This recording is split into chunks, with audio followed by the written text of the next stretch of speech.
Hello, everyone. Welcome to Fijian Investment Traders, known as Fijian Traders. This is Mr. Singh. Palantir Technologies, ticker symbol PLTR. Well, folks, we have about 10 seconds left for the market to close, and we are currently at $23.79. What a roller coaster day when the market opened up low of $22.92. But we made some grounds. We came all the way, and we just closed the market at $23.80. I have a lot to cover on the fundamentals, portfolio, as well as on the technical side. What are we looking at it? What was going on? And I mentioned on the weekend about Fitz is talking, so let's talk about it, right? Let's talk about it, and I'm excited about it as well. Why? Because I am still bullish on Palantir because this company is phenomenal in terms for a long-term investor. So what's going on with Palantir's technologies shares? Palantir, going through this article, Palantir shares trading lower than 2.4% of $23.48 on Tuesday, despite a lack of company specific news for the session. Several shares of the several company and cyber security stock trading lower on Wednesday's Fed meeting due to the concern about the interest rates, right? And which I mentioned on my previous video that are on the next 2 days. The Federal Reserve Open Market Committee meeting starts on Tuesday and ends tomorrow. So today and ends tomorrow. And additionally, the Bank of Japan decision abundance its long-term negative interest rate policy has potential added the market unease ahead of first decision with no significant drives in the market. The pre-Fed session nervousness might be the semblance of subdot. It is very common whenever they start speaking for 2 days and the news coming out, you'll have this pullback coming in, and once the news comes out, it is, I've seen it time and time where the market, or it always has been reversed, where the market has been doing good, and then when Fed start talking, and you have the pullback if nothing comes with the interest or the impact, right? So like last week we talked about the CPI and PPI when Mr. Jerry Powell was talking about a higher interest rate can impact the present value of the cash flows, which affects the valuation of the growth stocks like Palantir. Investors can anticipate the rising of interest rate could increase borrowing costs for companies and potentially slowing down the economic growth and affecting the performance of the technology stock. We knew what's going to happen. If they increase it, the interest rate, these are you looking at it and clearly defines on this article how increasing the raising the interest rate could have uh, uh, is going to be a down effect on that. But well, let's talk about Palantir, right? What are we looking in the company's revenue? Palantir's revenue from 2018 to 2023, you can clearly see that it has been a very steady upfront, right? And the commercial has been making profit as well as the government on that. To sum up, the Palantir fast-growing data analysis value is over $53 billion. While it's early in its business cycle now and it's now profitable and making eligible inclusion in SP500, and additionally likely to happen at the end of this year. If it goes to SP500, oh my God, this stock will gonna carry a lot of investment for investors who investing the money at the right time during the dip like this. Even though we went from all the way to $12 to the highs of $27, but now it's trading at $23 level. Also, going on this article, why isn't Palantir the part of SP500? The first thing, the Palantir is an artificial intelligence data analysis company software that helps organizations to shift a large amount of data, discover patterns that lead to improved outcomes and greater efficiency. Its stock has been a initial public offering from 2020, and since the company's market cap was grown to 53 billion, making the 355 largest company measured on that.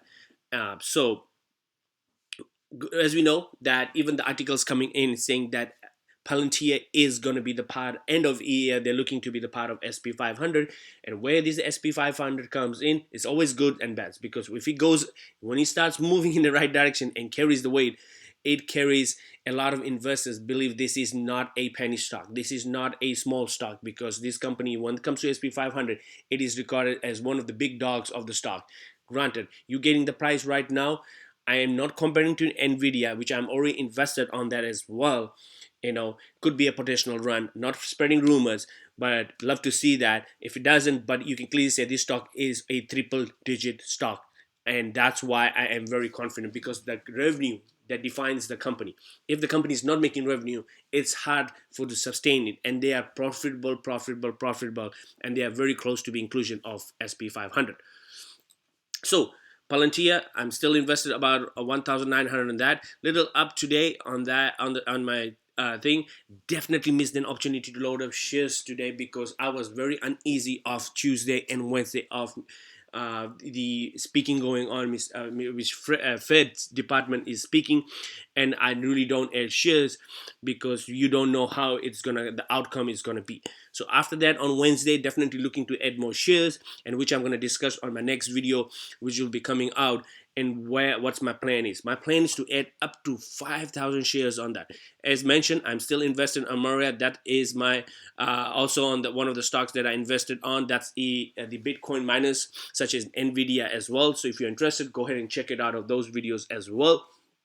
And I'm gonna talk about also the what other such as Neo, Tesla. I'm very invested on those as well of those company. But Palantir, it's a beautiful setup right now, which I couldn't resist it. Definitely came in the game little bit late on Palantir because it was always a day trader for me for Palantir. But now I am investing as a long term. Okay, let's talk on the technical side. What we're looking at, as we know, when market closed up today, all the way today to $23.80. Even the Nasdaq SP500 also had a big pullback, pull up uptrend as well. So beautiful. You can see how the this is yellow line is my the WAP line. My blue line is my 60-day, and my pink is the 200-day. As we broke out and when we had this crossover, clearly watch this, folks. When you had this pink line and you have this crossover at $23.89, we rose, we went high off, all the way high, and the high for the day was roughly, it's around at $23.82, but we closed at $23.80, which is a great sign, because on the 5-day, when I'm shifting the gear, you can clearly see that when we had this crossover, we came low of $22, and now on the 5-day trend, we are having this crossover sitting at $23.66, and the pink line, which is my 200-day, sitting at $23.71. So tomorrow, if the outcome is good, we are seeking coming back to the area of $25 without any doubt, if the news from the Feds becomes positive. But you can clearly see that what we need to break before 25 is none other than it's going to be sitting at roughly at about $24.01 and $24.51. So those are the two key levels we gotta be watching on Wednesday, Thursday, Friday. These are the key levels we gotta break, because once we break and start trending on top here, it's a clear indication of a uptrend coming up. But right now, why I am still a bullish, right? Why I am still bullish? Because now it's trading sideways. Means trading sideways, a low of all the way to $22.72, all the way high of $25.60. So we've been trading sideways, not a major dip, and we are holding this thin line right now. So on the 1 month, it is $23.69, which is great because we closed today above that. And my blue line, which is my 60-day, is $24.31. So to make it very simple, we gotta start breaking the $25.65, but we're holding it, and that's a very great sign on that. Today, even though we did have this sell-off because people were bought on the dip, a lot of outflow because of fear of the market, right? Once you have Feds talking about raising interest, doing this, it is a fear that sits in the market of it's gonna kind of slow down the growth of the economy, and stocks like this gonna have an impact. Not only Palantir, but you're looking a lot of stocks getting an impact on raising the interest rate. Also, shift the gear quickly is on the 6 months.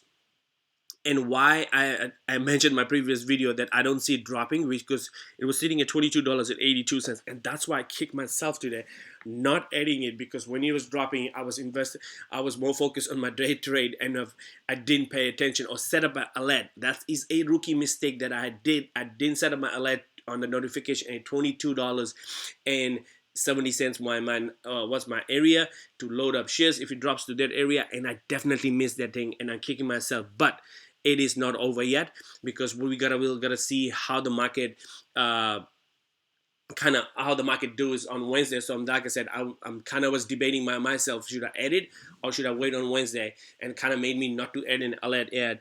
And well, let's see how does it on Wednesday with the Feds talking about raising and what Japan's news came in. It looks really promising, and I'm very confident that on Wednesday we will be coming close to the tagging alone around $24.46, and then making highs of $25.65. So first of all, I just want to say thank you so much. I've seen a lot of you guys watching it, subscribing it, commenting down below, and putting the thumbs up. It means a lot to me. I really appreciate it, and it means a wall to me on that. And please comment down below, what do you guys think on this Palantir stock should be? In my personal book, it should be over $100, and between 100 and 300 and $300 range if we go to SP500. But that is going to be a big move on for the growth of the company, because then you have big whales coming in and starting trading on that as well. So first of all, just want to say, like I said, I was going to say thank you very much. Good luck. Keep an eye on Wednesday. Could be very volatile on Wednesday because of the news coming out. So very careful on that, how you trade on that. Not a financial advisor, just sharing my thoughts and my due diligence on that. So once again, thank you for watching, and have a wonderful day, rest of your day, or whenever you're watching this video. Thank you.